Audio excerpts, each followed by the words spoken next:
Você tem algum vício? Convive com alguém que tem?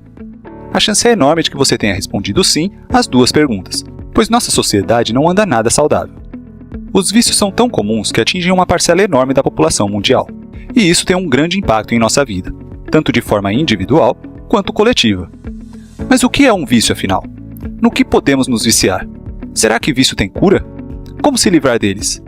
É sobre esse tema tão importante que vamos falar hoje. Então, vem comigo!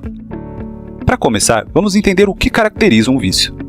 Segundo o médico canadense Gabor Maté, especialista no assunto, o vício, também chamado de dependência, é um comportamento constante onde a pessoa encontra um prazer ou alívio temporário, que gera consequências negativas no longo prazo e que, mesmo assim, ela não para ou, mesmo que tente, não consegue parar.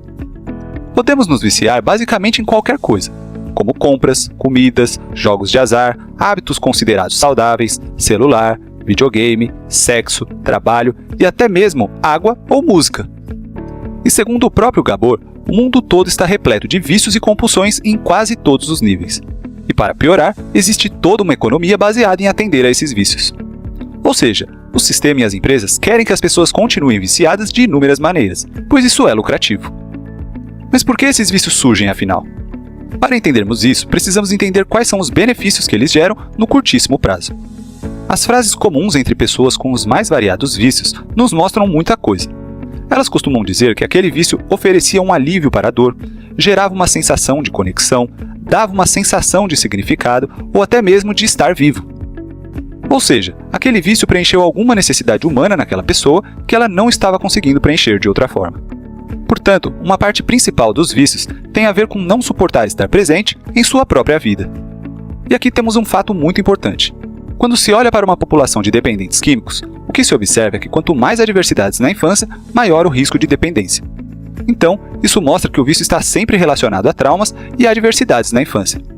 Mas atenção, não significa que qualquer pessoa traumatizada se tornará dependente, mas sim que todos os dependentes passaram por traumas. E nem sempre é possível descobrir qual foi esse trauma. Portanto, em outras palavras, os vícios estão muito atrelados a dores emocionais. Certo, e como será que estamos lidando com quem está sofrendo com algum vício? Será que nós, como familiares, amigos e sociedade, estamos agindo bem? Será que os tratamentos existentes estão realmente funcionando? Todo o sistema atual está baseado em dois fatores, culpa e punição. Acreditamos que a dependência é uma escolha, coisa de fracassado. Então, queremos puni-los na intenção que eles entendam e mudem.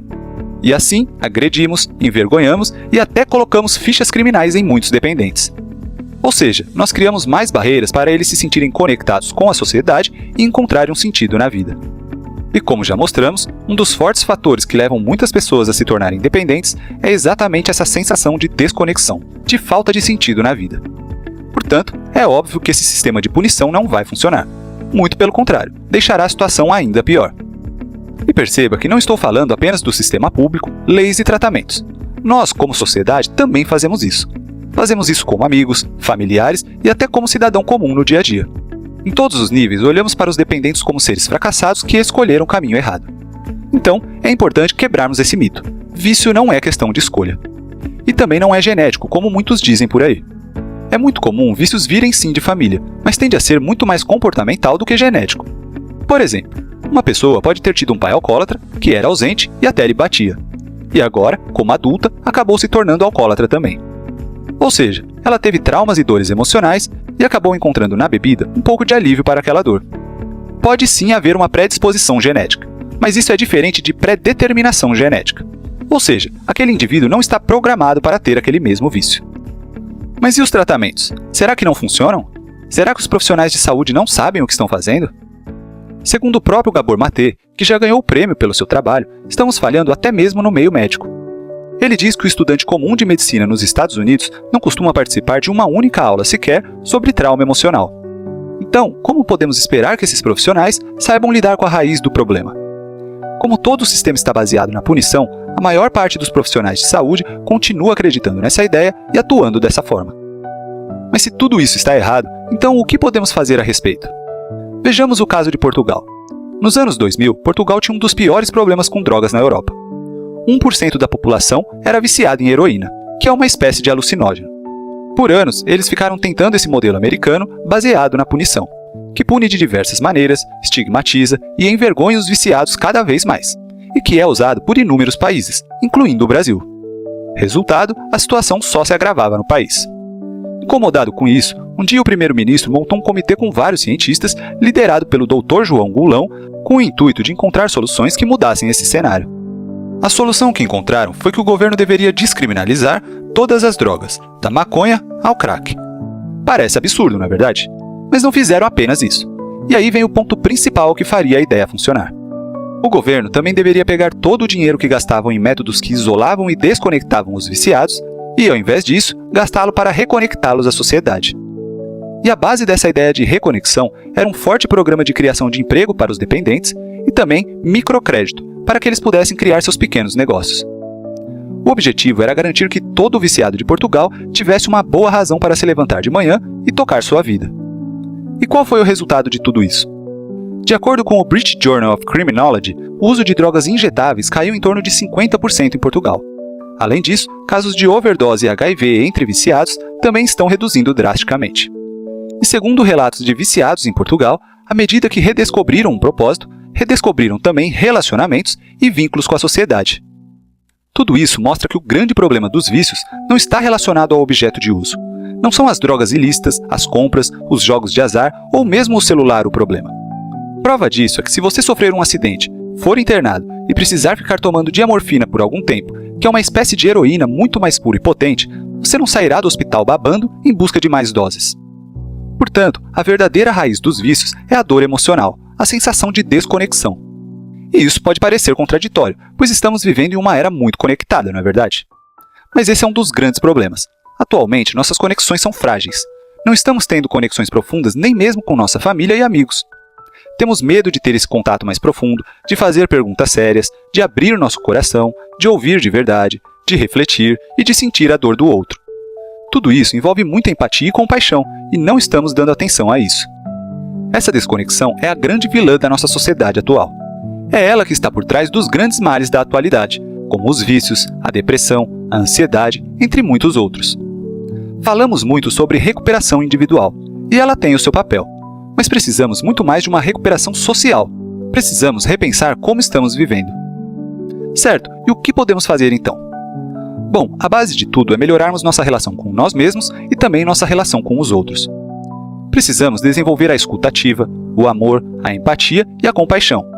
Valorizar mais o que realmente importa, como a família, amigos, a saúde, a vida e momentos uns com os outros. Além de sermos menos individualistas e materialistas, buscando resgatar aquele sentido de comunidade, onde um se importa com o outro. Tudo isso exige quebras de paradigmas e um certo esforço, tanto individual quanto coletivo, e não tem fórmula pronta. Portanto, há solução, mas ela passa por uma forte mudança. E a ação deve ser sempre baseada em amor, empatia e compaixão, que parece que estamos perdendo cada vez mais. E aqui vão mais algumas dicas importantes. Se você está passando por algum vício e não está conseguindo parar, em primeiro lugar, busque ajuda profissional. Mas tente encontrar alguém que não trabalhe com a visão de culpa e punição. Além disso, procure se cercar de pessoas que estimulem hábitos positivos em você e se afastar daquelas que estimulem hábitos negativos. Muito provavelmente você precisará reconstruir sua vida social. Dá trabalho, mas vai valer a pena. Procure também se ocupar com ações positivas. Leia bons livros, assista a bons filmes, documentários e palestras, faça trabalhos manuais e coisas que estimulem sua criatividade. Também pratique exercício físico, durma bem e tenha uma alimentação saudável, baseada em frutas e vegetais. Busque também desenvolver o autoconhecimento. Se conseguir, pratique meditação e faça exercícios de respiração. E em termos profissionais, procure um trabalho que faça sentido para você, mesmo que você tenha que se tornar seu próprio chefe ou aceitar ganhar menos. E também participe de trabalhos voluntários, pois eles ajudam muito a ampliar nossa conexão. Tudo isso mudará completamente sua visão de você mesmo e do mundo ao seu redor. E se você conhece alguém lutando contra um vício, o caminho pode ser tentar mostrar que você se importa, que você está ali se aquela pessoa precisar. Ou seja, tentar ampliar sua conexão com ela.